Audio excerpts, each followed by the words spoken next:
Hello! Welcome on board. Welcome to Tarakisan Vlog. For our today's video, maglalagay tayo ngayon ng sealant.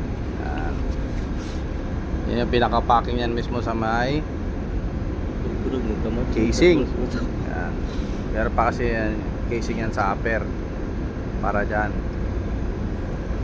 Bago natin ilagay yung casing, lagyan natin yan. Special yan, galing mismo yan sa maker. Pero dito sa barko nakapag-request na ako niyan. Yan, 3mm. Parati yung silat na yan ginagamit yan dun sa may sealing air. Kaya ngayon kahit dito gamitin natin yan kasi matibay nga yan. Yan ang recommended ng maker natin from Osaka Laboratory. Yan. Dapat yan pagka